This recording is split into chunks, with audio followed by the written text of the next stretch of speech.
Hello guys, ചെമ്പനീർ പൂവിൻ്റെ ഇന്നത്തെ episode റിവ്യൂയിലേക്ക് സ്വാഗതം. ഈ റിവ്യൂ ഇഷ്ടപ്പെടുകയാണെങ്കിൽ ഒന്ന് ലൈക്ക് ചെയ്ത് സബ്സ്ക്രൈബ് ചെയ്ത് സപ്പോർട്ട് ചെയ്യണേ. സ്റ്റേജിൽ ശ്രുതിയുടെ താലി കോർക്കൽ ചടങ്ങുകളൊക്കെ നടക്കുകയാണ്. ആ സമയത്ത് ശ്രുതിക്ക് ആകെ ടെൻഷനാണ്. ചന്ദ്രമതിയുടെ മുഖമാണ് തെളിയുന്നുമില്ല. അന്നേരം ടെൻഷൻ അടിച്ച് ഇങ്ങനെ ഇരിക്കുകയാണ് ശ്രുതി. ആ സമയത്താണ് സച്ചിയെ ഇങ്ങനെ ഇറക്കിക്കൊണ്ട് പോകാനായിട്ട് ദാമു ഒത്തിരി നോക്കുന്നുണ്ട്. ബോസെ ഇങ്ങനെ നോക്കിയിരുന്നാൽ ഒത്തിരി നേരം നോക്കിയിരിക്കും, ഭയങ്കര ബുദ്ധിമുട്ടല്ലേ, നേരെ തന്നെ നോക്കിയിരിക്കും, ഭയങ്കര ബുദ്ധിമുട്ടല്ലേ എന്നൊക്കെ ചോദിക്കും. പിന്നെ ഇനി കല്യാണം എപ്പം തീരാനെന്ന് നിൽക്കും. കല്യാണമോ? അതിനിത് കല്യാണമല്ലല്ലോ, താലി കോർക്ക ചടങ്ങാൻ നടക്കുന്നു പറയും. ഞാനിപ്പോഴേ ഒരു കല്യാണം കഴിഞ്ഞിട്ടാണ് ഇങ്ങോട്ട് വന്നത്, അത് കാരണമാണ് എനിക്ക് അങ്ങനെ തോന്നിയെന്ന് പറയും. എന്നാൽ ഇനിയിപ്പം താൻ ചിലപ്പം വല്ല നൂല് കോർക്കൽ ചടങ്ങും കഴിഞ്ഞാൽ വരുന്നെങ്കിൽ എന്നാ ചെയ്തേനെ, നൂലുകെട്ട് കഴിഞ്ഞതിൻ്റെ ഇതാകുമ്പോൾ താൻ ഇത് കാണുമ്പോഴത്തേന് നൂലുകെട്ട് ചടങ്ങാണോ എന്ന് ചോദിച്ചു കളയല്ലേന്നൊക്കെ ചോദിക്കും. എന്തായാലും ഇങ്ങനെ ഇരുന്നാൽ ഭയങ്കര ബോറാണ്, നമുക്ക് പുറത്തിറങ്ങി ഒന്ന് നിന്നിട്ട് വരാമെന്ന് പറഞ്ഞ് സച്ചി ഒരു വിധത്തിൽ ദാമു പുറത്തേക്ക് കൊണ്ടുവരികയാണ്. എന്നിട്ട് പറയും, ഇതെൻ്റെ വണ്ടിയാണ്, ഈ വണ്ടിക്കകത്ത് ഞാൻ ചെറിയ ഒരു ബാറ് സെറ്റ് ചെയ്തിട്ടുണ്ട്, കാണിക്കാമെന്ന് പറഞ്ഞ് തുറന്ന് കാണിക്കാനാണ്. അപ്പോൾ സച്ചി നോക്കുമ്പോൾ എല്ലാത്തരം മദ്യങ്ങളും ഫ്രൂട്ട്സും അതുപോലെ തന്നെ മിച്ചറും അങ്ങനെയുള്ളതെല്ലാം ഇരിക്കുന്നു. എന്ന് പറയും, കണ്ടോ ഞാൻ എൻ്റെ സ്വന്തം ബാറിലേക്ക് ബോസിനെ ക്ഷണിച്ചു കൊള്ളുന്നു എന്നൊക്കെ പറയും. എനിക്ക് വേണ്ടെന്നൊക്കെ പറയും. അങ്ങനെ പറ്റത്തില്ല, നമ്മൾ ആദ്യമായിട്ട് കണ്ടപ്പോൾ എന്താ പറഞ്ഞത്, നമ്മളിങ്ങനെയൊക്കെ കുടിക്കുമ്പോൾ സ്വർഗത്തിലേക്ക് പോകുന്നല്ലേ പറഞ്ഞതെന്നൊക്കെ ചോദിക്കും. എന്തായാലും അതൊക്കെ താൻ ഓർത്തിരിക്കുന്നുണ്ടല്ലേ, എന്തായാലും താനൊന്ന് ഒഴിക്കുക എന്നൊക്കെ പറയുന്നുണ്ട് സച്ചി. ദാമു അത് ഒഴിച്ചിട്ട് സച്ചിയുടെ ഒരെണ്ണം കൊടുക്കുന്നുണ്ട്. ആദ്യം സച്ചി വേണ്ട എന്നുള്ള രീതിയിലൊക്കെ പറയും, പിന്നെ അത് നിർബന്ധിച്ച് കയ്യിൽ കൊടുപ്പിക്കുകയാണ് ദാമു. അന്നേരത്തേന് അതും വെച്ചുകൊണ്ട് നിൽക്കുമ്പോഴത്തേന് സച്ചി പിന്നെ അതിനകത്തുനിന്ന് ഇച്ചിരി എടുത്ത് വെളിയിലേക്കൊക്കെ കാണിക്കുന്നുണ്ട്. വർഷയുടെ അച്ഛൻ പരിപാടി നടക്കുന്നതിലേക്ക് ഇങ്ങനെ നടന്ന് ഓരോരുത്തരെയും സംസാരിക്കുകയൊക്കെ ചെയ്തുകൊണ്ടിരിക്കുന്ന സമയത്തൊക്കെ രവീന്ദ്രനെ കാണുമ്പോൾ അയാളുടെ മുഖം അങ്ങ് ഇരുണ്ട് വരുവാണ്, ദേഷ്യം വരുന്നുണ്ട്. അന്നേരം ആ കൂടെ ജോലി ചെയ്തിരുന്ന ഒരാൾ വന്ന് ചോദിക്കുന്നുണ്ട്, എന്തായാലും നിങ്ങളുടെ മനസ്സ് വലുതാ, നിങ്ങളുടെ മകളുടെ ഫംഗ്ഷൻ്റെ കൂടെ തന്നെ അവരുടെ മൂത്ത മരുമോളുടെ ഫംഗ്ഷനൂടെ നടത്താൻ നിങ്ങൾക്ക് മനസ്സ് കാണിച്ചല്ലോ എന്നൊക്കെ. അത് പിന്നെ എന്ത് ചെയ്യാനാണ്, അവർക്കിതൊന്നും ചെയ്യാനുള്ള ആംബിയറില്ല, അവർക്ക് ഇങ്ങനെ വലിയൊരു ഫംഗ്ഷനൊക്കെ അവരുടെ മനസ്സിൽ പോലും കാണാൻ പറ്റത്തില്ലല്ലോ എന്നൊക്കെ പറയും. അത് ശരിയാ, ഒരു ഡ്രൈവറുടെ വീട്ടിൽ കയ്യിൽ എന്തോ ഉണ്ടാകാനാ, അത് കാരണം ഇത്രയ്ക്കൊക്കെ ഒന്നും ചെയ്യാൻ അവരെ കൊണ്ട് പറ്റത്തില്ലല്ലോ എന്നൊക്കെ പറയും.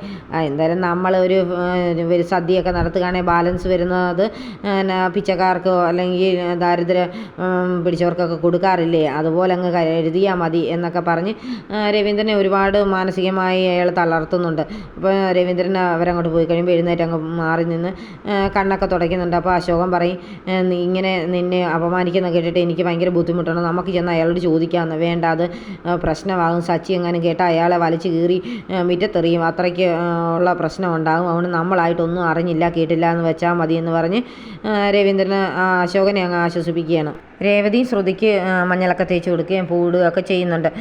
അപ്പം ആകെ ടെൻഷനിലാണ് ശ്രുതി. എന്നിട്ടും ചിരിച്ചൊക്കെ കാണിക്കും കേട്ടോ എല്ലാവരും. അന്നേരം ശ്രുതി അടുത്ത് നിൽക്കുമ്പോഴത്തേന് ശ്രുതി അടുത്ത് വന്ന് നോക്കിയിട്ട് പറയും, എന്തായാലും നിൻ്റെ മുഖത്തൊരു സന്തോഷമില്ലല്ലോ, എന്താ അച്ഛനെ ഓർത്താണോ എന്നൊക്കെ ചോദിക്കും. അച്ഛൻ എവിടെ എത്തിയെന്നുള്ള ടെൻഷനാണോ എന്നൊക്കെ ചോദിക്കുമ്പോൾ അതെ എന്നൊക്കെയാണ് ശ്രുതി പറയുന്നത്. എന്തായാലും ഉടനെ വന്നോളും എന്നൊക്കെ പറഞ്ഞിട്ട് പറയും, നിന്നെ കാണാൻ എന്തായാലും ഇന്ന് ഒത്തിരി സുന്ദരിയായിട്ടുണ്ടെന്നൊക്കെ പറയും. പിന്നെ ഓരോരുത്തരുടെ അടുത്തായിട്ട് ഫംഗ്ഷന് ചെയ്യുകയാണ് ഓരോന്നും. അന്നേരം ഇവർ പിന്നെ ഫോട്ടോ ഒക്കെ എടുത്തുകൊണ്ടൊക്കെ ഇരിക്കുകയാണ്. അന്നേരം ശ്രുതി ഇങ്ങനെ നോക്കുന്നുണ്ട് സച്ചിയൊക്കെ അവിടെ ഉണ്ടോ എന്നുള്ളത്. അപ്പോഴാണ് രേവതി നോക്കുന്നത് സച്ചി എവിടെ നോക്കുമ്പോഴത്തേന് സച്ചിയെ കാണത്തില്ല. ഉടനെ തന്നെ രേവതി അവിടെ നിന്ന് ഇറങ്ങി വന്നിട്ട് തപ്പുകയാണ് സച്ചി ആ സമയത്ത് ദാമുവായിട്ട് വെള്ളം അടിക്കാനായിട്ടുള്ള എല്ലാം ഇങ്ങനെ എടുത്തൊക്കെ വെക്കുകയൊക്കെ ചെയ്യുകയാണ്. പക്ഷേ ദാമുവിനോട് പറയും, ആദ്യം താൻ അടിക്കുക, എന്നാലും താൻ അടിച്ച് കഴിഞ്ഞിട്ടേ ഞാൻ അടിക്കുന്നുള്ളതെന്നൊക്കെ പറഞ്ഞ് ദാമുവിനെ ഒന്ന് പറഞ്ഞ് കുടിപ്പിക്കുകയാണ്. അന്നേരം അത് കണ്ടുകൊണ്ട് ശ്രുതിയുടെ കൂട്ടുകാരി വന്ന് കാണുന്നൊക്കെയുണ്ട്. അന്നേരം അവൾക്ക് ഭയങ്കര സന്തോഷമാകുന്നുണ്ട്. അവൾ വന്ന് അതുപോലെ തന്നെ അത് ശ്രുതിയോട് പറഞ്ഞു കൊടുക്കുന്നുണ്ട്. ശ്രുതിക്ക് അത് കേൾക്കുമ്പോഴത്തേനും ഒരു ആശ്വാസമാകും.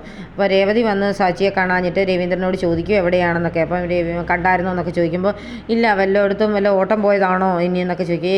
അതൊന്നും അല്ലെന്ന് പറഞ്ഞിട്ട് പിന്നെ രേവതി തപ്പി ചെല്ലുമ്പോഴത്തേന് ഓരോരുത്തരും തപ്പുകയാണ്. അന്നേരത്തേന് സച്ചി ആ ദാമുവിന് കുടിക്കെന്ന് പറഞ്ഞ് അയാളൊരു 3-4 ബഗ്ഗൊക്കെ അടിച്ചിട്ടുണ്ട്. ഇപ്പം തന്നെ നേരെ നിൽക്കാൻ പറ്റത്തില്ലാത്ത വിധത്തിൽ താഴെ വീഴുന്ന വിധത്തിലാണ് നിൽക്കുന്നത്.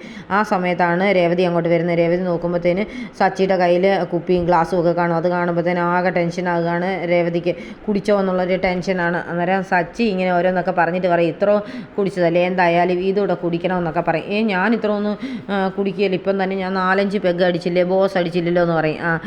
ഞാൻ പതുക്കെ അടിച്ചോളാം, ഇപ്പം എൻ്റെ സന്തോഷത്തിന് വേണ്ടി ഇതും കൂടെ അടിക്കണമെന്ന് കുടിക്കണമെന്ന് പറഞ്ഞ് അതുകൂടെ ദാമുവിൻ്റെ ഗ്ലാസ്സിലേക്ക് ഒഴിച്ചു കൊടുക്കുകയാണ്. അന്നേരത്തേന് ദാമു പറയും അതിന് ഞാൻ ഇതുകൂടെ അടിക്കണം അല്ലേ എന്ന് വെച്ചാൽ അയാൾ അതങ്ങ് കുടിക്കുകയാണ്. അന്നേരത്തേന് രേവതിക്ക് ഒരുപാട് സന്തോഷമാകുന്നുണ്ട്.